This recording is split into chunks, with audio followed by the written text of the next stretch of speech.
시편 86편 1절도 보시겠습니다. 여호와여, 나는 가난하고 궁핍하오니 주의 귀를 기울여 내게 응답하소서. 나는 경건하오니 내 영혼을 보존하소서. 내 주 하나님이여, 주를 의지하는 종을 구원하소서. 주여, 내게 은혜를 베푸소서. 내가 종일 주께 부르짖나이다. 주여, 내 영혼이 주를 우러러 보으니 주여, 내 영혼을 기쁘게 하소서. 주는 선하사 사죄하기를 즐거워하시며 주께 부르짖는 자에게 인자하심이 후하심이니이다.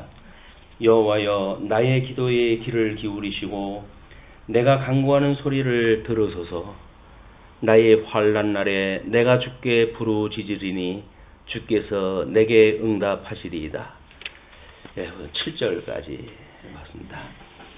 시편 86편은 시편 제3권입니다. 73편에서부터 89편까지인데 그 3권에 수록된 시 중에서 다윗의 유일한 시라고 이렇게 소개가 되어져 있어요.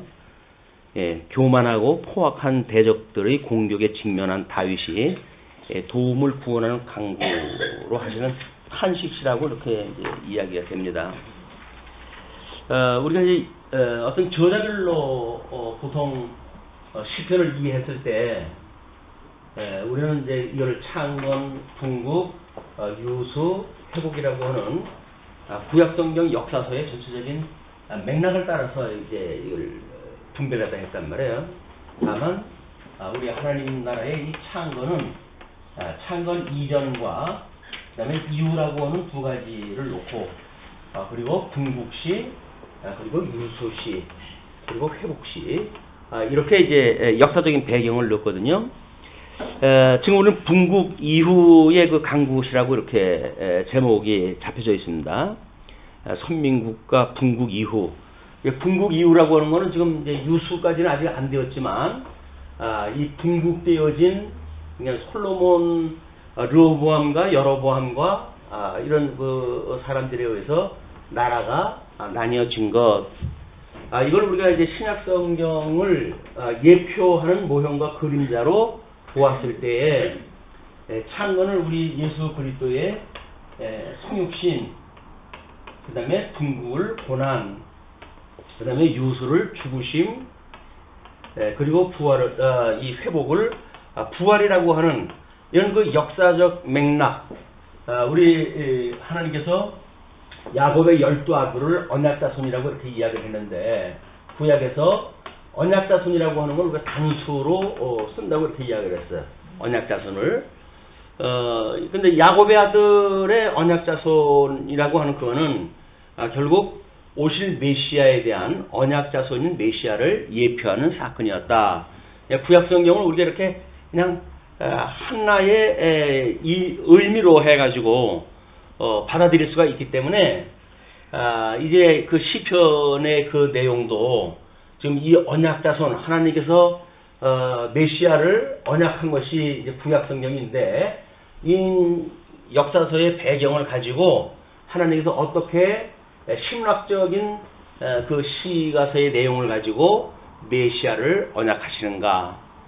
그렇다고 한다면 우리는 메시아 그 언약을 이런 그 역사적인 맥락에서 예수 그리스도의 고난이라고 하는 이런 그 차원이 지금 분국에 대한 뭐 이전도 마찬가지고 이후도 마찬가지입니다. 이게 창건이 아니라 분국 그 이후, 창건 이전과 이후라고 하는 그런 그 앞에의 두 부분과 이어서 분국이라고 하는 그런 역사적 상황, 이걸 가지고 좀 오실 메시아를 이제 우리가 설명하다 하고 있단 말이에요.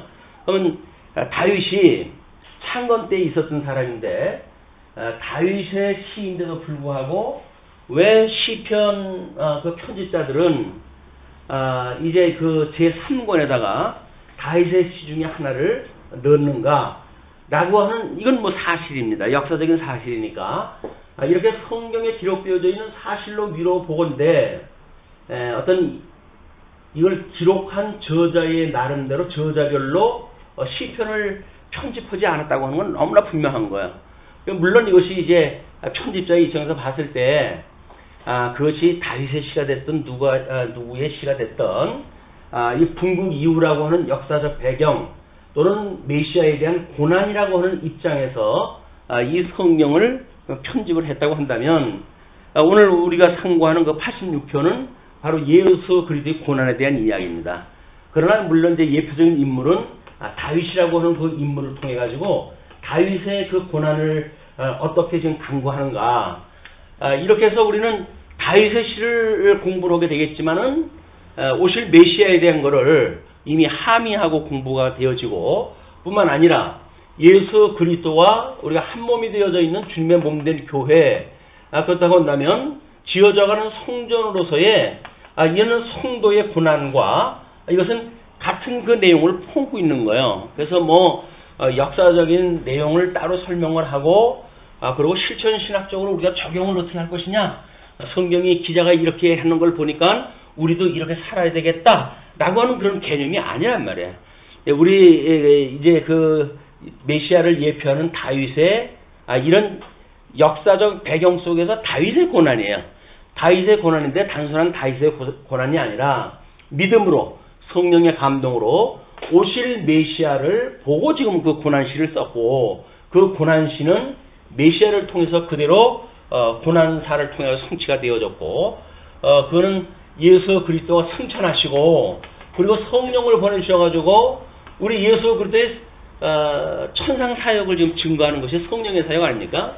그럼 예수 그리스도의 천상 사역 이 하나님 보좌 우편에서 하시는 이 사역을 우리가 이제 보게 되어지니까 우리는 지금 우리의 성도들의 삶이 얼마나 고통 중에 있든지 어려움에 있든지 간에 천상에 계신 주님이 우리의 이 고난을 내려다보고 있고 그리고 우리 고난을 완성하셨던 주님께서 우리의 남은 고난을 채우라고 하셨고 그 남은 고난을 우리들이 체험으로 해가지고 하나님의 이 온전히 성취되어지는 하나님의 나라와 의 이 나라와 의에 우리가 참여되어지는 것을 스스로 감지하게 하시고 그리고 감동하게 하시고 믿어지게 하시고 그리고 우리가 여기서 하나님 기뻐하시는 뜻을 따라서 범사에 감사하며 항상 기뻐하고 쉬지 않고 기도하는 우리 성도들의 생활이 영적 예배 삶으로 이것이 한 덩어리로 되어져 있는 겁니다. 물론 이제 우리 주님께서 성령의 감동을 줘가지고 우리로 하여금 이것이 믿어지게끔 했을 때 가능한 일이죠. 일차적으로 구조를 뭐 우리가 이제 아는 문제 이런 거는 전체를 우리가 파악하는데 매우 중요한 어떤 그 조건은 됩니다. 그러나 이걸 우리가 이론적으로 무엇을 안다고 하는 문제와 우리들이 그걸 깨달아 이렇게 우리 인식의 그 어떤 원리를 그렇게 이야기를 했어요. 하나님께서 교훈을 주시면 그래서 거듭나고 중생한 영혼에게 하나님의 말씀으로 교훈이 되어지게 되면 깨달아 알고 믿어 하나님을 경외하는 데까지 이르게 하는 것이 성령의 사역으로 우리가 인식론을 정리했다 했단 말이에요. 그러니까 우리들의 어떤 그 영성과 이런 그 뭐 지성 그리고 감성 이런 그 맥락으로 봤을 때 이것은 하나님께서 이미 우리들의 오성을 통해 가지고 전 인격을 통해 가지고 완성해 가는 걸 보여준다는 거죠. 물론 이 성경이 진리라고 하는 것은 성경 자체의 논리로 끝이 나야 됩니다. 성경 자체의 논리로 끝나게 되어지는 것이 95년에 기록이 완성이 되어졌어요. 그러면 95년에 기록되어진 성경을 가지고 우리는 진리성이 여기서 확보가 되어져야 돼요. 물론 이제 진전적 발전을 통해 가지고 397년에 정경이 완성이 되어졌고 1647년에 우리가 이 정경을 이제 그 종교 개혁 이후에 어떤 순서를 통해 가지고 구성을 조율을 갖다 했는지 여전히 성령의 사역입니다. 기록하게 하셨던 하나님이 이 성경 요것만 정경이라고 해가지고 정경을 확정을 해주셨을 뿐만 아니라 우리의 성경의 목차별로 해가지고 모든 그런 구성을 종교 개혁 이후에 우리들한테 주셨다는 거야. 이것이 우리 성경 신학이 전제를 갖다 하는 성경의 어떤 배경사입니다. 그렇기 때문에 95년에 기록되어진 성경 자체만 가지고 이미 진리성이에요. 진리가 확보가 됐어요. 다만 그것이 397년에 한 권의 책으로 완전히 이제 구성이 되어짐으로 해가지고 확정되어짐으로 해가지고 이것만 하나님의 말씀이다. 그 안에 있었던 숱한 위경이라든지 뭐 이런 외경이라든지 하는 것들을 다 배제하시고 하나님께서 신구약 성경 66권만 하나님의 말씀이라고 우리가 주셨으니까 우리는 그 66권 성경을 통해 가지고 이것이 진리의 말씀으로 이제 확인이 되어지고 그리고 이 진리의 말씀에 계시되어진 하나님의 영광을 우리가 보게 되어지는 거예요. 깨닫게 되어지는 거예요. 근데 하나님의 영광의 광채로 해가지고 우리 예수 그리스도를 보내주셨잖아요. 광채로 해가지고 예수 그리스도를 보내주셨다. 근데 그 하나님의 성령이라고 한다면 능력으로 이제 우리들을 하나님의 사람으로 변화시켜 가시는 역사를 지금 이제 하고 계시기 때문에 신약 성경에 기록되어진 대로 서신서에 성령이 오셔가지고 중면 몸된 교회를 어떻게 완성하게 해가는가라고 하는 것이 진리로 해가지고 이제 우리가 확정이 됐어요. 이 진리를 알게 되어졌다는 그 이야기는 이거는 우리가 믿든지 안 믿든지 상관없이 진리성이 확보되어진 거거든요. 그런데 하나님께서 성령의 감동을 주어가지고 주님의 몸된 교회의 구성원인 우리들에게 이 믿음이 하나님의 이 진리의 세계가 사실로 믿어지게 하고 깨달아지게 하시고 알게 하시고 믿어지게 하시고 경외하게 하시는 일은 같은 성령의 역사지만 성경을 기록한 그런 시기와는 상관없는 시대에 지금 이게 이루어지고 있단 말이에요. 우리가 진리의 내용을 가지고 진리성이 확보되어진 진리성을 확보가 되어졌다고 한다면 우리들의 어떤 믿음이 미숙해가지고 이루어지지 않았다. 그렇다고 한다면 우리들의 어떤 행위, 이 행위를 기준으로 해가지고 성경이 진리냐 비진리냐 이렇게 비봉될 수가 없는 거예요. 이 성경은 진리가 자체의 그 성경을 가지고 진리성이 확보되어졌기 때문에 이것이 진리라고 한다면 마땅히 행위가 열매로 맺게 되어진다고 하는 걸 우리가 믿게 되어지는 거죠. 그래서 이걸 믿음의 열매라고 그러는 겁니다. 우리가 뭐 말씀을 깨닫게 되어지게 되면 내가 그걸 적용을 갖다 해가지고 그래 살아야지 라고 하는 우리 인간의 열심이 여기 개입될 수 있는 여지가 전혀 없고 하나님의 은혜로 이 선물로 주셔가지고 은혜의 열매를 맺게 하신다. 그러니까 우리들은 믿음이 크다고 해가지고 열매 작은 걸 우리 비난할 수가 없어요. 왜냐면 하나님께 주시는 은혜의 선물들인데 자기 것이 크다고 해가지고 작은 거 받은 사람을 우리가 비웃거나 그럴 수가 없는 거지요. 오히려 그 사람들이 안타깝고 빨리 성장하기를 원하고 하는 그것이 같은 믿는 것과 아는 것이 하나 되어진 성도들이 가지고 있는 이게 성도들의 삶이란 말이에요. 삶이 형식. 그래서 시기와 질투와 미움이라든지 이런 것들은 이 믿음의 열매에서는 도저히 나타날 수가 없는 거죠. 다만 우리가 미숙하기 때문에 우리가 가지고 있는 어떤 육체의 소욕, 이 육체의 소욕이라고 하는 건 끊임없이 우리 합당치 못한 일을 갖다 하도록 저주받았던 인간이기 때문에 이런 터전 후에 빛이 진리가 말씀이 생명의 말씀이 들어옴으로 해가지고 차차차차 사망이 생명의 상징가 되어지고 그래서 점점 성령의 소욕을 따른 이런 그 육체의 소욕이 아니라 성령의 소욕을 따른 이런 그 성장을 우리가 체험하게 되어진다.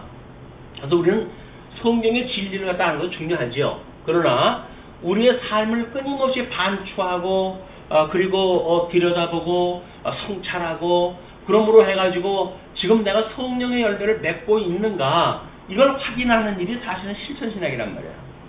근데 우리들의 어떤 그 성경 신학에 대한 이해가 절대되어지게 되면 성경 진리 따로 있고 또 뭐 그걸 적용하는 그런 단계가 따로 있고 이렇게 되어진다. 우리는 시편 한 편을 공부하면서 이제 뭐 문자적으로 주경신학적으로 어떻게 해석이 되어졌고 또는 교육신학적 역사신학적으로 어떻게 되어졌고 그다음에 이것이 신학적인 의미로 해가지고 어떻게 완성이 되어졌고 그리고 실천신학적으로는 지금 어떻게 되어지는지 그걸 통섭을 갖다 해가지고 한꺼번에 우리가 이해를 갖다 해야 우리들의 삶을 통해 가지고 말씀을 드리면서 우리들의 이런 열매를 맺었던 것이 기억나면 하나님 앞에 찬양하게 될 것이고, 아직도 우리들한테 이런 믿음의 어떤 열매가 미처 미진하거나 이렇게 되었을 때 하나님 앞에 우리가 기도를 갖다 하겠죠. 왜? 하나님의 완성해가는 이런 영광이라고 하는 것이 우리가 끊임없이 바라보는 우리들의 소망 아닙니까? 여기 참여된 소망이라고 한다면 이걸 위해서 기도를 하다 하는 건 당연한 거죠. 우리가 미숙하면 미숙한 대로 소망을 가지고 기도할 것이고, 구원을 받았다고 하는 그런 그 범사를 통해 가지고 우리가 하나님 앞에 감사하고, 그리고 우리 성도들의 이런 그 삶, 나의 신앙생활 이런 걸 통해 가지고 진리를 깨달아가는 그런 그 기쁨, 이런 것들을 우리가 마음껏 누리게 되어지는 것이다. 이것이 우리 하나님께서 예수 그리스도 안에 있는 우리들에게 향하신 기뻐하신 뜻이, 말씀을 들으면서 우리가 깨닫게 되어지고 누리게 되어지고 하나님의 그 의와 나라에 참여되어지는 이런 그 기쁨이 함께 했으면 좋겠습니다. 자, 그러면 이제 그 86편 1절서부터 7절까지는 고난 중에 드리는 구원을 바라는 기도라고 이렇게 이제 제목을 잡아놨어요. 고난 중에 드리는 건데 구원을 바라는 기도십니다. 그렇다고 한다면 우리들의 어떤 그 인식적 원리에 의할 것 같으면 좀 우리의 고난이라고 하는 것은 육체의 소욕으로 인한 그 고난이겠죠. 물론 이것이 물질적인 고난일 수도 있겠지만 다윗의 어떤 그 믿음의 경지라든지 또는 그런 시문학적으로 여지껏 어떤 시가를 노래야 했고 하나님의 영광을 노래하던 다윗이 먹을 것 때문에 지금 이렇게 고통을 하는 거에 그치지는 않을 것이다. 이런 그 문제는 더 우리 하나님께 주셨던 환경이 믿어져야 육체의 어떤 그 어려움도 능히 이길 수가 있을 터인데, 대적이 아무리 우겨쌈을 당하고 있다고 하더라도 하나님이 나와 함께 하시기 때문에 나는 아무런 문제가 없어 라고 믿어진다고 한다면 이것이 괴로움으로 오진 않겠죠. 근데 지금 괴로움으로 온다는 그런 그 이야기는 영적으로 해가지고 흔들린다는 거야. 그러니까 우리 지금 성도들의 신앙의 양식을 보게 되면 보통 가장 중요한 그 덕목이 예수를 우리가 믿는다고 그러잖아요. 그럼 예수를 믿고 구원을 받았다고 이렇게 이제 이야기를 했단 말이에요. 우리는 이걸 이제 우리는 협의적으로 칭이라고 이렇게 이름을 붙여놨지만 일반적으로는 예수를 믿고 구원받았어요라고 이야기를 하거든요. 근데 정말 구원받았습니까? 라는 질문에 우리는 지레 죽는 거예요. 너무 공포스러운 거예요. 예수님을 믿고 구원을 받았다고 그러는데 내 어떤 삶을 들여다보게 되면 구원받았다고 하는 그런 거를 맞아 나는 구원받았어 라고 할 만한 담력이 없는 거야. 진리에 대한 확신도 없고 또는 교회에서 가르쳐주는 어떤 그런 그 내용을 가지고 교리를 우리가 안다고 하는 걸로 해서 확정이 되어지는 게 아니니까, 장로교회의 초반에 왜 신비주의에 의해 가지고 썰물 나가듯이 성도들이 빠져나가는가, 구원의 확신 문제입니다. 아무리 새벽 기도를 나오고 거기서 예배를 드리고 이렇게 하더라도 내가 구원받는 게 맞나? 라고 하는 것에 대한 확신이 없는 거예요. 그런데 그 신비주의에서 이야기하는 거 보게 되면 쌀라쌀라하고 뭔가 그렇게 하게 되면 뭔가 신령한 내가 가지고 있지 않는 세계가 있고 성령의 역사라고 이야기를 하고, 그렇다고 한다면 방언을 하는 것이 하나님 앞에 구원받았다고 하는 표징이 아니겠느냐라고 하는 문제 때문에 신비주의에 빠져버릴 수밖에 없는 겁니다. 신비주의에 빠지는 사람들이 신비로운 능력 행하려고 하는 게 아니에요. 내가 구원받은 사람이 맞아? 라고 하는 건 질문에 성경적인 답을 얻지 못하기 때문에 신비주의적인 현상에 빠져들어가지고 이거야말로 하나님의 역사야 라고 믿게 되어지는 거란 말이에요. 그건 성경과 상관없는 주관적인 믿음인데도 불구하고 이것 때문에 이제 이 성도들이 고통을 당하는 거거든요. 그런데 그렇다고 한다면 난 구원받는 사람이 맞아? 신비주의는 또 아니라고 이제 또 우리 특별히 장로교 쪽에서는 강력하게 이제 이야기를 하지 않습니까? 그럼 난 이 신비주의가 아니면 나는 예수 믿는 게 맞을까? 내가 구원받는 사람이 맞을까? 그거를 확인하고 싶은 것이 이 교회 생활인 거예요. 그래서 열심히 교회 생활하고 연보하고 전도하고 라고 하는 어떤 막 율법적 우리들의 그런 그 저항에 빠져가지고 이렇게 행해야 내가 구원받은 사람 맞지 않겠어? 라고 하는 자기 위로예요. 그것 때문에 우리가 뭐 전도도 하고 때로는 열심도 부리고 그러지. 우리는 그런 거를 성경신학을 접근하면서 이걸 촉개와 같이 여기는 그런 그 모습을 보고 뭐 우리는 변명할 여지가 없어요. 맞아. 그렇게 전도했던 것도 어느 날 시들해져 버렸고 뭐 그렇게 해가지고 교회 생활 열심히 했고 나름대로 뭐 연보에 대한 거 관심을 가지고 뭐 심지어 그 연보를 소중하게 여겨가지고 다림질을 할 만큼 그렇게 애지중지했던 그런 마음들이 마치 아무것도 아니라고는 생각이 들어가지고 어느 날 연보 뭐 꼭 해야 되나? 라고 하는 회의까지 들어서게 되어지는 거예요. 왜? 그걸로 믿음의 구원의 확신이 아니라고 하는 건 증거가 되어졌거든요. 그런데 구원받은 증거가 무엇이냐에 대한 문제는 답이 없어요. 근데 우리는 통섭적인 성경신학에 의할 것 같으면 믿음의 열매를 보아가지고 우리는 알 수가 있단 말이에요. 이제 우리 내면의 세계를 가만히 들여다보고 성찰을 해보면서 내가 정말 죄인이라고 하는 걸 깨닫고 뿐만 아니라 하나님의 저 영원한 의와 나라를 소망으로 우리가 간구하게 되어지고 이런 내용을 보게 되면 그리스도 안에서 지어져가는 성전이 맞구나. 나는 구원받은 사람이 맞아. 그렇다고 한다면 우리 주님이 오시는 그날까지 나를 견인하신다고 하는 이 믿음을 가지고 신앙생활이 가능하단 말이에요. 이건 이 시대에 누구도 갖지 못한 특별한 우리들에게 주어진 복이라고 보여집니다. 어떻게 성경만 보고 내가 구원받았다고 하면 혹시 어떻게 알겠어요? 성경을 보고 믿으니까 그 믿는 게 얼마나 관념주의에 빠질 수가 있고 또는 주관적인 믿음으로 흐를 수가 있고 주의적인 걸로 해가지고 흘러서 율법주의적인 신앙을 갖는 것이 교회에서 2000년 동안 나타났던 현상이거든요. 근데 우리는 비록 우리들의 이런 죄성을 깨닫고 정말 내가 하나님의 은혜로 말미암아 구원을 받았어요 라고 하게 되면 끝없는 하나님의 은혜를 구하게 되어진다. 뭐 우리 아까 예배 시간 전에도 찬송을 불렀지만 은혜를 부어달라고 우리가 그렇게 기도를 또 한 거 아니에요? 왜 그렇습니까? 하나님의 이 절대 주권 만사를 언약대로 이루시는 하나님을 공부했는데 뭐 은혜를 달라고 그렇게 할 이유가 없잖아요. 그래서 왜 은혜가 필요한 겁니까? 성경이 가지고 있는 진리성이라고 하는 객관적인 진리성이에요. 내가 믿든지 안 믿든지 상관없는 진리성이에요.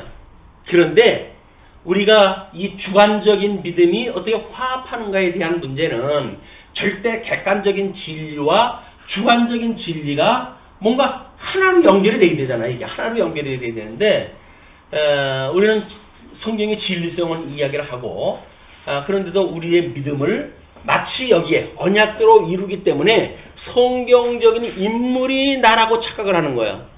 그래가지고 뭐 하나님께서 언약하는데 뭐 날 미리 예정하셨는데 어디 하겠어? 성경에 우리 예정했다고 어디 기록되어 있어요. 우리 주님께서는 예수 그리스도를 예정했다 했지 우리를 예정했다는 이야기가 아니잖아요. 그런데 성경을 보니까 예수님이 하나님의 말씀대로 이 땅에 오셔가지고 그런 그 모든 지상 사역을 끝내고 하늘에 오르시고 그리고 그 약속으로 해가지고 성령이 임하시면 너희가 권능을 얻고 예루살렘과 온 유대와 사마리아와 땅까지 이르러서 나의 증인이 되리라. 그때 내가 다시 오리라 이렇게 이야기를 했잖아요. 그런 그 마지막 약속이 뭐 물론 성경을 통해 가지고 사도행전을 통해서 우리 통시적으로 이루어진 걸 확인할 수가 있죠. 뭐 로마에까지 복음이 증거되어지는. 그러나 이제 서신서를 통해 가지고 그 교회의 증인의 사람들이 어떤 것이 지금 사단에 미혹되어지는지를 끊임없이 서신서를 통해서 우리가 확인했다 했고 그 말씀이 우리들에게 권면이 되어지고 교훈이 되어지고 그래서 의로 교육하고 바르게 함과 의로 교육하기에 합당한 말씀으로 이것이 되어졌다고 믿어지기 때문에 우리의 이런 은혜로 하나님의 성령의 열매를 맺고 제가 살아갑니다. 의의 열매를 맺고 또는 기업의 열매를 맺고 그래서 우리 하나님의 여기에 우리가 참여되어졌다고 하는 걸 믿는 거란 말이에요. 참여. 이 참여라고 하는 거는 예수부터 고난에도 참여가 돼야 되고 예수부터 영광에도 참여가 돼야 되는 거 아닙니까? 근데 고난 받는 것 뭐 난 싫다고 도망가 버리면서 이건 어떤 영광에 참여한다는 이야기는 말이 아니죠.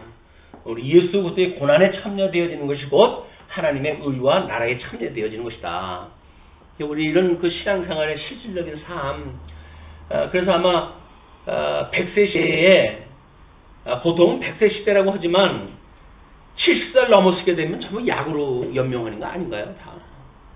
그리고 뭐 어떤 그래 간증을 들으니까 80세 되시는 분이 그 병원에 이제 가 계시는데 그분의 불만이 그거라는 거야. 아니 하나님이 내가 어떻게 신앙생활을 했는데 왜 나만 이런 곳에서 이렇게 살게 하시냐. 그렇게 이야기를 하더래요. 그 신방을 왔던 목사님이 아니 권사님 왜 권사님만 여기 있다고 생각을 해요? 여기 다 있는데 라고 이야기를 했더니 그 사람들은 예수 믿질 않잖아. 그러더래요. 믿는지 안 믿는지 한번 알아볼까요? 그래서 옆에 사람을 물어봤대. 저 예수님 믿으세요? 그랬더니 예수님 믿어요. 그러더래요. 아유 믿는데잖아요. 뭐 권사님만 여기 있다고 그래요. 옴살 부리고. 그래가지고 하나님의 은혜인 줄 갖다 알고 그래야지. 그걸 모르니까는 괜히 불만 불평만 나오고 나만 뭐가 이렇게 소외되어지는 것 같고 버림받은 것 같고 그게 구원의 확신이에요. 권사님. 이제 그런 걸 이야기를 했다고 그러더라고요. 우리들이 정말 이 100세 시대에 이 진리의 세계를 우리가 품고 살아간다고 하는 그 이야기는 100세까지 모으면서 할 거예요.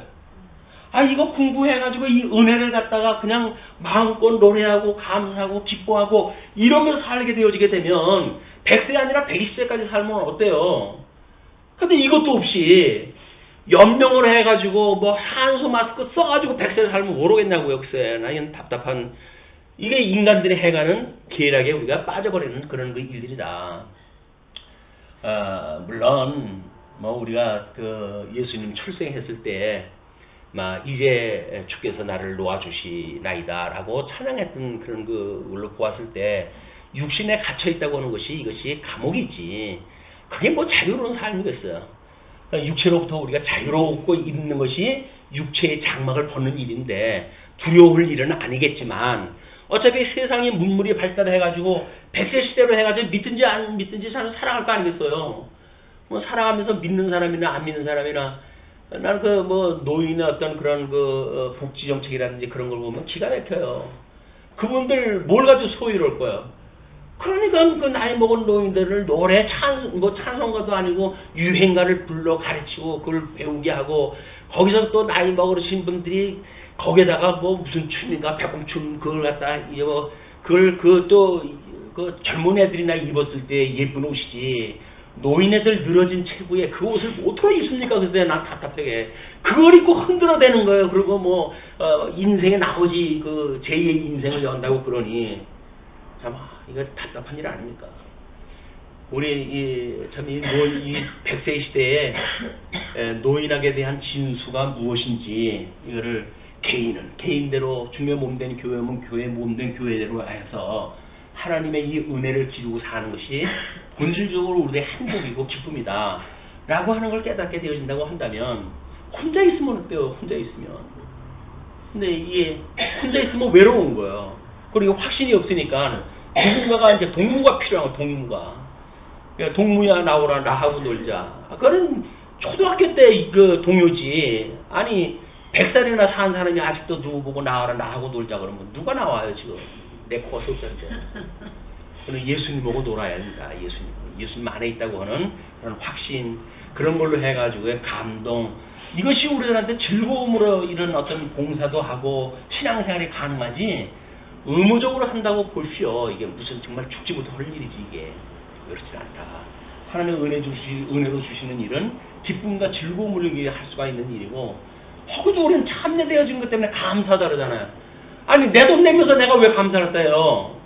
이게 세상의 논리는 맞지 않는 논리 아니에요? 근데 우리는 연보를 갖다 보고도 뭐라고 해요, 하나님께. 연보할 수 있는 힘을 주셔서 하나님 감사합니다 그러잖아요.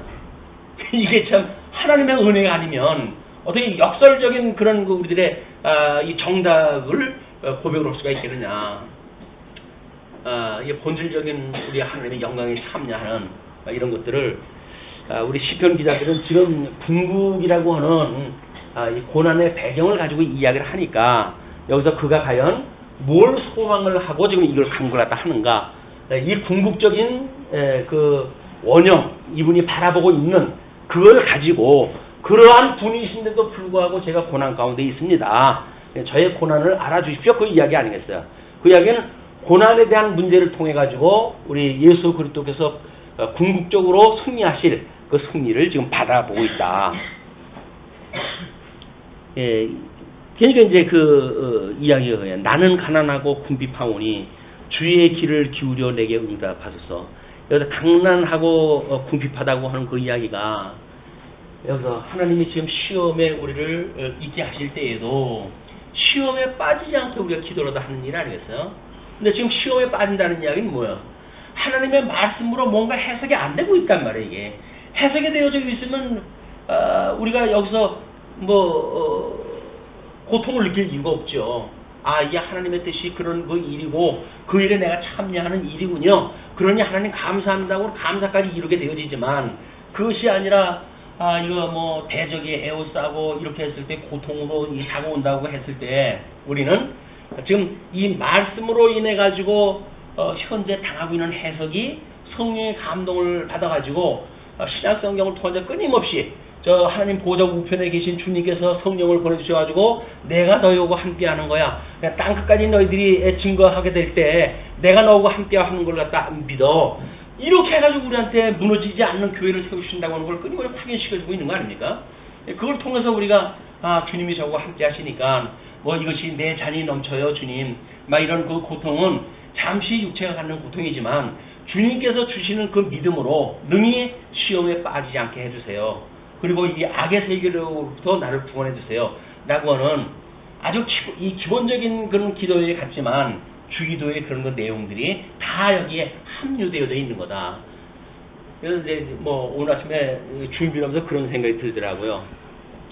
주기도에 그 목차를 이렇게 놓고 욥기서부터 이제 시편 우리 시가서의 전체된 내용을 강구해야 된 내용들이니까 한 장이면 한 장 해가지고 요걸 순서대로 대입을 갖다 해가지고 몇 절 이렇게 되면 믿음의 사람들이니까 아마 이렇게 기도하지 않았을까. 그래서 그들이 나를 구원하셔서 그런 그 이야기는 나를 시험에 빠지지 않게 하시고 악에서 구하소서 그런 그 이야기일 거란 말이에요. 우리들이 구해달라고 우리들이 뭘 달라고 아우성치는 거는 전혀 다른 이야기란 말이에요. 그런 그 내용들을 우리가 확인을 해보면 우리의 그런 이 시인들의 그 기도의 내용과 또 궁극적으로 성취되어졌던 예수 그리스도의 사역과 예수 그리스도 안에 있는 주님의 신부되어진 주님의 몸된 교회의 성도들에게까지 그대로 적용이 되어 있다고 보여집니다. 내게 응답하소서. 응답해 달라는 이야기는 말씀으로 저를 공급해 주신 거 아니에요? 그 이야기는 결국 뭐예요? 일용할 양식을 주시옵고 일용할 양식을 주시옵고 나는 경건하오니 내 영혼을 보존하소서. 이 경건이라고 하는 것도 제가 이제 그 신행의 원리라고 하는 거를 도표로 정리를 하고 그것만 소개했다가 베드로서에 있는 그 내용을 가지고 뭔가 경건을 훈련을 갖다 해야 되겠더라고요. 경건도 우리가 하나님 앞에 궁극적인 그 구원에 이를 때까지의 그런 삶이니까 그래가지고 우리 하나님께서 정말 우리들한테 이런 그 신령하신 예수 그리스도의 그런 그 부분이 우리 이 덕을 가지고 계신 분이라고 이렇게 이야기했어요. 신령하신 주님이 덕을 가지고 계신데 우리들한테 이걸 주셨다는 거 아닙니까? 그러면 경건이라고 하는 그런 그 이야기는 이 덕이 배제되어진 것이 아니라 끊임없이 신령한 예수 그리스도의 본성의 말씀을 통해 가지고 우리들의 이 믿음의 열매까지 주셨다. 그래서 이걸 경건이라고 이야기를 했어요. 그 경건의 몇 가지 단계까지 이제 그 그림을 거기서 첨부를 갖다 시켰는데 참고를 갖다 한번 하시면 좋을 것 같습니다. 그러니까 내 영혼을 보존하소서 내 주 하나님이여 주를 의지하는 종을 구원하소서.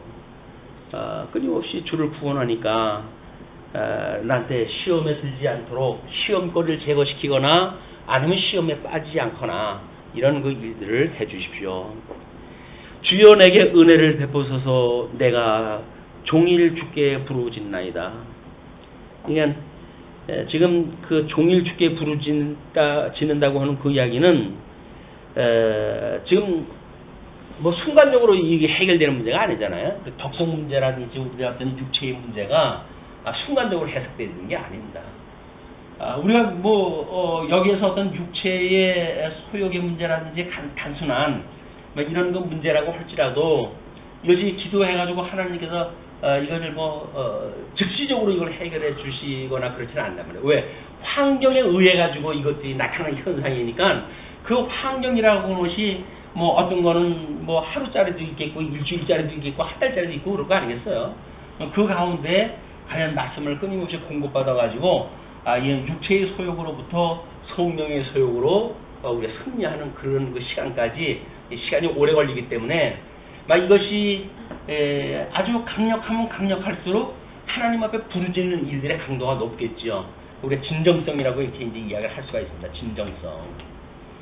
우리가 그 자연 믿는가? 그 일을 갖다 믿는가? 그 믿는다고 했을 때, 뭐 주님께서 중원번 하지 말라 그랬잖아요. 뭐 한 번 주시면 주신 줄로 믿으면 되지 또 구하고 또 구하고 그럽니까? 뭐 이렇게 해가지고 구하지 않는다 그러면 아직도 뭐가 뭐 견딜만 하다는 이야기예요. 견딜만 하니까 구하질 않지. 이것이 정말 우리들의 어떤 배척을 갖다 해야 될 일이고 성령의 소욕으로 우리가 이거를 뒤집어야 될 일이라고 한다면 끝나지 않도록 끊임없이 이걸 쉬지 않고 기도할 수 있게끔 되어 있다. 그리고 주여 내 영혼이 주를 우러러 보오니 끊임없이 바라보는 거는 주를 바라보는 거예요. 주여 내 영혼을 기쁘게 하소서. 이 영혼으로부터 이 덕성의 문제로 이 해결이 되어지기 때문에 우리는 어떤 그 육의 문제로부터 영적인 문제로 간다고 생각이 들잖아요. 예배당에 다닐 수 있는 조건을 줘야지. 그리고 뭐 예배당 다닐 만한 데를 줘야지. 뭐 어쩌고 해야지. 그래가지고 거기서 말씀을 들으면 우리가 이제 이렇게 되어진다고 생각했는데 하나님은 영으로부터 이렇게 되어진다. 성령으로부터 육체의 소욕을 장악하도록 되어져 있지. 일단 인본적으로 인간의 생각으로 해가지고 성령이 이룰 수가 없다. 이런 어떤 방향성을 가지고 이 문제를 보게 되면 끊임없이 그 온전케 하시는 주를 바라본다는 거야.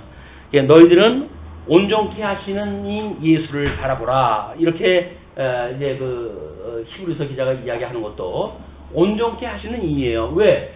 우리 하나님의 언약은 예수님이 성취했다 하시는 사건이기 때문에 이제 온전케 이루시는 분도 이분이란 말이야. 이분이 이루어가는 일, 물론 지상 사역을 갖다 했을 때 십자가에 못 박아 죽으심을 당함으로 해가지고 구약에 언약되어져 있는 걸 다 이루셨지요. 그러나 그 복음서를 통해 가지고 끊임없이 새 언약을 딱 하셨잖아요. 그 새 언약을 통해 가지고 하늘나라에 오르셔가지고 그걸 지금 주님께서 이루시겠다는 거예요. 왜? 예수님 오셨을 때 성경을 모르는 사람들, 하나님의 말귀를 못 알아듣는 사람들에게 뭐 다른 말로 어떻게 설명이 되어집니까? 그러니까는 구약 성경에 표현되어졌던 이야기를 가지고 지금 기록을 갖다 했고 그런 내용을 가지고 새로운 언약을 하셨고 언약대로 이걸 온전히 이뤄가시는 것이 주님이란 말이에요. 그러니까 주님께서 나중에 재림을 받아야 주님께서 다 이루실 거예요.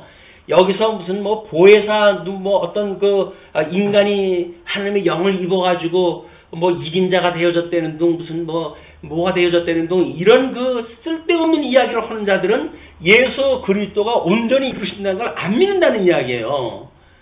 근데 사람들이 거기에 빠져가지고 신천지에 그 줄줄이 엮여가지고 참 하는 걸 보면 안타깝게 짝이 없습니다.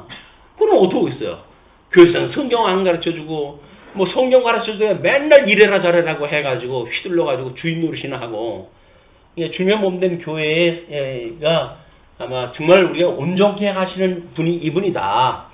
그래가지고 우리 개혁교회에서는 끊임없이 모든 복음의 본질에다 십자가를 놓은 거 아닙니까? 십자가의 도를 놨다. 그냥 십자가의 도를 충분히 그냥 그것만 안다고 하더라도 무슨 하나님의 영, 그 영을 갖다 입고 있는 이긴 자, 이만희가 무슨 재림주나 되는 것처럼 이렇게 하는 그런 어떤 그 왜곡되어진 교리에 빠질 이유가 없다. 이 본질을 놓쳐서 그래요. 온전케 하시는 분이 예수인데, 아니 무슨 이긴 자가 있고 무슨 뭐 이만희가 뭘 갖다 합니까? 오늘 하도 기가 막힌 거를 일간지에 소개를 했더라고요. 이북하고 똑같아 하는 짓이 한복 입혀가지고 나이 조그만 그 어린 아이들까지 동원을 갖다 해가지고 뭐 그냥 그 이만희를 찬양하게 만들고 또 이만희를 위한 노래도 만들어요. 김일성이가 자기네들 그 노래를 갖다 이야기하듯이. 근데 이번에 영화도 만들었어요. 이제 또 그래가지고 찬양하도록 그렇게 했는데 어떻게 보면 그래 이북하고 똑같냐 이게 라고 해도 기독교지에 있는 거를 이제 그 일반 거기서 인용을 갖다 해가지고 소개를 했길래 우리 카페에다가 해가지고 교회 카페가 아니라 이제 신학 카페 2단 그 난이 있어요. 거기다 소개를 했는데 뭐 소개해도 많은 분들이 보는 건 아니에요. 근데 보는 거나 안 보는 거나 뭐 어때요? 어차피 하늘이 하늘에게 말 전하고 다 그러는 거지. 보고 나면 안 하는 거지. 나는 하나님 옆에 은혜 있는 대로 해가지고 전할 거 전하고 내 할 바 하면 되는 거고 그 반응이 어떤 애에 따라 가지고 우리가 코 빠질 때가 있거든. 내가 이 짓을 왜 하고 있지? 이렇게 되면 이 짓을 왜 주님의 명령이냐 그 일을 하는 거지. 무슨 꼭 열매 따먹으려고 하는 것처럼 싹군처럼 그렇게 뭘 바라고 하게 되면 하다가 지치죠. 근데 우리는 지치지도 않아. 맨날 갖다가 올려주고 뭐 해가지고 그 관계되어지는 모든 신학적 자료를 갖다 다 올려주고 그래요. 언젠가는 뭐 이제 보실 분들이 이제 보시는 기회가 있을 수도 있겠죠. 현재까지는 그렇게 내가 하는 뭐 수고에 의해 비교해가지고 그렇게 그런 어떤 효과가 있지만 그러나 천하보다도 귀한 영혼이 그걸로 해가지고 구원에 이른다고 한다면 너무나 다행스러운 일 아니겠어요?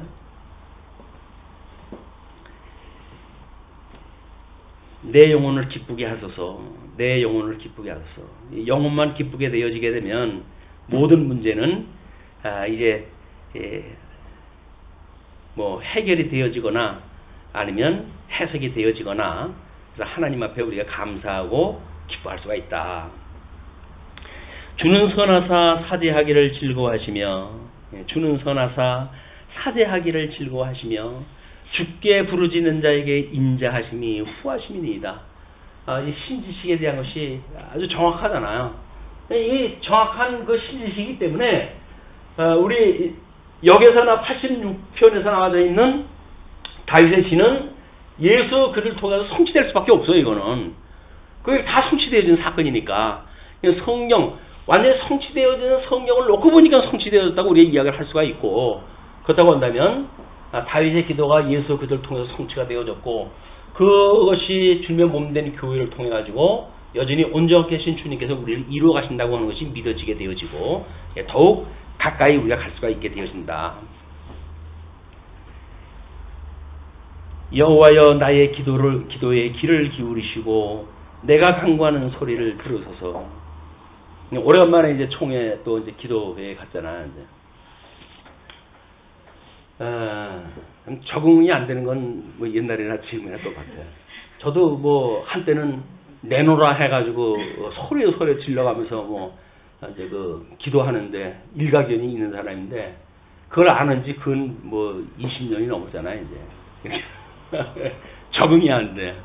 먼저 그 유구에 갔을 적에도 뭐 기도를 갖다 하고 이제 이렇게 주여 선창 갖다 해가지고 시작 갖다 하는데 적응이 안 돼가지고 묵상 기도를 갖다 하면서 주여 어찌하나이까 이거를 근데 어떻게 됐든지 나중에 이제 뭐 합동은 안 되게끔 되어졌고 근데 기도를 갖다 하는데 뭐 다른 분들은 또 뭐 잘 개혁교회니까 잘 그 차고는 겹치는 분도 있고 근데 마지막 번에 올라선 분이 그런데 완전히 기도의 끝판을 갖다가 보여주는 거예요. 이북에 위해 가지고 이제 이북에 있는 교회 또는 성도들을 위해서 기도해 달라고 이제 그렇게 그 항목이었었는데 사탄아 물러갈지어다 해가지고 듣는데 그쪽 가서 하시지 여기서 그래가지고 이게 기도가 아니라 뭐 명령을 갖다 어떻게 해야 되는지 야 참 이거 어떻게 하면 좋나 또 더 있어요. 다 그런 가운데 같이 더불어 사는 거니까 안타까운 마음을 가지고 하나님 앞에 참 때가 어떻습니다 주님. 가르치는 자가 이걸 온전히 모르고 뭐 이상한 데 빠져가지고 그렇게 한다고 한다면 그의 약물이든 또 무슨 잘못이 있어가지고 거기에서 그 당하겠어요. 뭐 말씀이 조금 더 모릅니까? 또 뭐 쓸데없는 무슨 뭐 개혁을 한다 어쩐다 해가지고 온 교인들이 예배도 못 드리고 그냥 맨날 며칠 그러고 살게끔 만들고 참 이거 하나님의 은혜가 아니면 말릴 개가 없어요. 인간들의 그 욕심은 한도 없고 끝도 없어가지고 정말 이거 말릴 장사들이 없어요. 온전케 하시는 예수님만 바라보십시다. 온전케 하시는 예수님만 바라보십시다. 나의 환난 날에 내가 주께 부르짖으리니 주께서 내게 응답하시리이다. 응답할 거 뭐 믿고 지금 구하는 거예요. 그러면서 이제 8절로 10절 광대하신 하나님을 찬양을 합니다. 주여 신들 중에 주와 같은 자 없사오며 주의 행하심과 같은 일도 없나이다. 이제 하나님의 말씀을 통해서 지금까지 또 섭리하셨던 그런 그 일을 통해 가지고 이게 체험으로 오는 그런 신앙 고백이죠. 주여 주께서 지으신 모든 민족이 와서 주의 앞에 경배하며 주의 이름의 영광을 돌리이다. 그럼 다윗은 지금 나라 이제 이거 뭐 분국이라고는 배경이지만 지금 여기서 역사 뭐 기록 당시의 배경을 보게 되면 자기를 대적하는 그런 그 무리 가운데 지금 이걸 갖다 부르는 거 아닙니까? 참 이제 시를 갖다 부르는 건데 대적하는 무리까지도 주님께서 언젠가는 이들을 주의 백성으로 삼으실 거 아닙니까? 이렇게 보고 있는 거예요. 그러니까 뭐 지금 우리가 어떤 단시간적으로 나를 대적하는 자를 뭐 우리가 맞대응을 한다든지 그런 것이 얼마나 참 뭐 참 미천한 그런 그 일인가 이걸 볼 수가 있는 거죠. 우리가 이렇게 궁극적으로 뭐 성경을 66권의 전체 배경을 가지고 본다고 한다면 어떻게 뭐 이스라엘 백성들처럼 국수주의적인 입장에서 이걸 보겠어요. 이미 노아의 그런 아들에게 주셨던 언약이 있고 첫째 아담에게 주셨던 언약이 있는데 우리는 실체적인 언약의 어떤 그런 믿음의 관점으로 이걸 볼 수가 있기 때문에 성경을 이렇게 보잖아요. 우리 믿음의 생활도 마찬가지다. 나에게 이렇게 저렇게 공격하는 무리가 있다 할지라도 하나님의 때가 되면 저를 불러가지고 언젠가 하나님의 자녀가 될 수가 있을 터인데 우리 사울을 보니까 바울을 보니까 그렇게 믿는 사람들 뭐 배척을 하고 뭐 압박을 하고 이렇게 하던 자가 예수님을 만나니까 그냥 그 예수님을 위해서 주님의 몸된 교회를 위해 가지고 자기 몸을 불사르듯이 봉사도 하게 되잖아요. 막 그런 그 때가 온다고 한다면 언젠가는 주님의 뜻이면 그렇게 하신단 말이에요. 그냥 우리가 원수를 위해서 기도하는 이야기도 원수라고 하는 자체를 위해서 기도하는 것이 아니라 하나님의 원래 그런 그 뜻이 이런 광활한 그런 그 뜻을 가지고 있고 계획이 있으시니까 지금 잠시 잠깐 나한테 대적하는 무리라고 하더라도 그거에 대적을 삼지 말고 사랑의 대상을 삼고 하나님의 이런 주님의 몸된 교회에 언젠가는 동역으로 그 사람이 들어올 걸로 우리가 기대했다 하고 우리가 포용적 이런 삶을 사는 것이 믿음의 생활이다. 그래서 우리가 언젠가서부터 배타적인 신앙생활에 아주 익숙합니다. 우리가 알고 있는 것 외에는 전부 뭐 아니라고 잘라내고 그러는데 우리 차별을 인정을 하고 그러나 어떻게 하겠어요? 차별을 인정을 하고 그리고 우리가 그거를 나름대로 통섭적으로 이해를 하고 그래서 어떻게 포용을 갖다 할 것인가. 미숙한 사람을 포용하는 것이 진짜지. 뭐 자기한테 수준 많은 사람들하고 노는 건 누군 못 놀아요. 수준 안 맞는 사람하고 노는 게 힘든 거지. 그냥 수준 안 맞는 사람도 사랑의 눈으로 보게 되면 다 말씀이 필요한 사람들이고 뭐 그렇게 되어져서 막 그런 그 삶이 온전한 데에 이르게 되어질 거라고 믿어집니다. 무릇 주는 위대하사 기이한 일들을 행하시오니 주만이 하나님이시니이다. 이건 있을 수 없는 일, 내가 생각하게 되면 원수 같은 것 이런 데도 불구하고 주님께서 오래 참으시고 인내하시고 그러므로 하나님의 일을 갖다 해가시는 기이한 일들을 이제 그 다윗이 고백을 하지요. 여호와여 주의 도를 내게 가르치소서. 내가 주의 진리에 행하오리니 일심으로 주의 이름을 경외하게 하소서. 주 나의 하나님이여 내가 전심으로 주를 찬송하고 영원토록 주의 이름에 영광을 돌리오리니. 11절에서부터 지금 17절까지가 하나님에 대한 간구와 감사를 하는 일입니다. 내가 전심으로 주를 찬송하고 영원토록 주의 이름에 영광을 돌려오리니. 우리 아까 이게 설명한 내용들이 다 그 이야기란 말이에요. 그 돌려오리니 이는 내게 향하신 주의 인자하심이 크사 내 영혼을 깊은 수월에서 건지셨음이니이다. 그러면 지금 현재는 고난 중에 있다 할지라도 다윗이 이걸 믿는 그 믿음의 근거는 어디 있어요? 이 열조의 언약을 기억을 하시고 애굽으로부터 불러낸 하나님을 기억을 하고 있으니까 나를 이 죽었던 나를 살리신 분 아닙니까? 그렇다고 한다면 잠시 당하고 있는 어떤 이 고난에 대한 문제, 그것도 온전케 하시는 분께서 이걸 온전케 할 걸 제가 믿습니다. 그런 그 이야기겠죠. 하나님이여 교만한 자들이 일어나 나를 치고 포악한 자의 무리가 내 영혼을 찾아 싸우며 자기 앞에 줄을 두지 아니하였나이다. 교만한 자들이 일어나 가지고 다윗 하나님의 사람인 다윗을 치고 포악한 자의 무리가 내 영혼을 찾아 싸우며 영육간에 지금 공격을 당하고 있는 거죠. 자기 앞에 줄을 두지 아니하였나이다. 주의 영광을 위한 것이 아니라 철저하게 자기 유익을 위해서 나를 공격하고 있습니다. 그러나 주여 주는 긍휼히 여기시며 은혜를 베푸시며 노하기를 더디하시며 인자와 진실이 풍성하신 하나님이시오니. 고난을 당하면서 지금 대적자들을 멸해달라고 하는 그 기도가 아니잖아요. 내가 지금 가난하고 궁급합니다 라고 이야기를 하는 것은 지금 육신적으로 해석이 안 되어져 가지고 지금 이거 힘듭니다. 이 환경이 정리가 되어졌으면 좋겠습니다.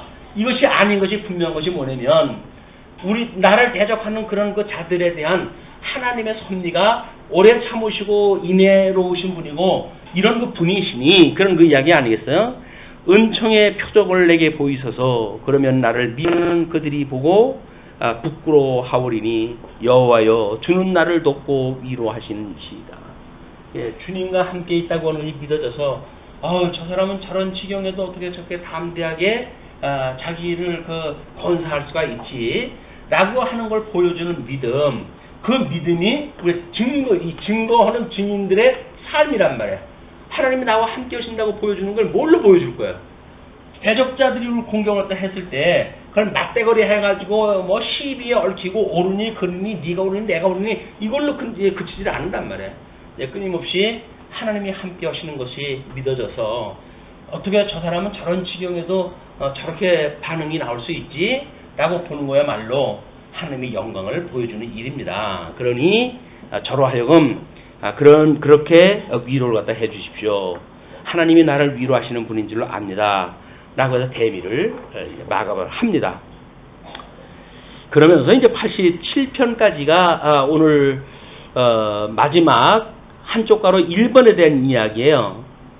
그리고 이제 88편이 한쪽 가로 2번, 89편이 한쪽 가로 3번입니다. 그래서 오늘은 지금 마저 요 87편 하고 잠시 쉬시고 88편 한쪽 가로 2번에 대한 걸 이제 공부하실 거예요. 그러니까는 87편 한번 보시겠습니다. 87편은 바벨론 포로에서 돌아온 시인이에요. 재건된 예루살렘 성전을 바라보면서 하나님의 거룩한 도성을 찬양한 참이십니다. 만민들이 하나님을 예배할 장소가 될 것임을 예언적으로 노래한 내용인데 어떻게 이 고난시하고 그 다음에 나중에 회복시에 대한 거를 같은 순서로 이걸 놓았는가라고 하는 문제가 우리 탐구할 그런 그 이유라고 보여져요. 그래서 그동안 뭐 끊임없이 이제 시인이 그 자기의 어떤 역사적 배경, 기록 당시의 역사적 배경과 그 다음에 이걸 편집했던 사람들이 어떤 내용 중심으로 해서 편집 배경을 우리 비교를 끊임없이 해가지고 공부를 갖다 하고 있으니까 비록 회복 시에 지금 그 시인이 기록을 갖다 한 시이지만 편집자들은 나중에 88편으로 이걸 편집을 갖다 했단 말이에요.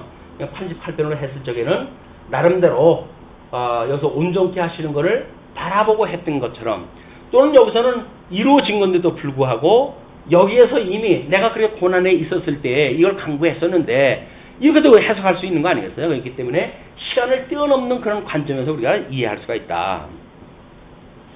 먼저 이제 고라자손의 시라고 그렇게 되어져 있어요. 1절로 3절까지는 시온의 영광을 찬양을 합니다. 그의 터전이 성산에 있으며 여호와께서 야곱의 모든 거처보다 시온의 문들을 사랑하시는도다. 야곱의 12자손이 있는 곳이 이제 이스라엘 아닙니까? 이 이스라엘의 모든 그 이스라엘보다도 시온의 문이라고 해서 시온의 문. 이건 하나님의 이름을 두신 성전에 이제 출입할 수 있는 그런 그 문들을 이야기를 하죠. 그냥 문들을 사랑하시는도다. 하나님의 성이여 너를 가리켜 영광스럽다 말하는도다. 그래서 이스라엘은 때로는 뭐 나라도 뺏기고 이렇게 하지만 우리가 이렇게 유수 기간이라고 하는 어떤 특정한 사건을 보게 되면 성전이 완전히 무너졌을 때 이야기를 하는 겁니다. 북쪽 이스라엘의 무너지기 전에도 아수르에서 쳐들어와 가지고 예루살렘만 에워싼 가운데에 끊임없이 공격을 갖다 해대고 그러잖아요.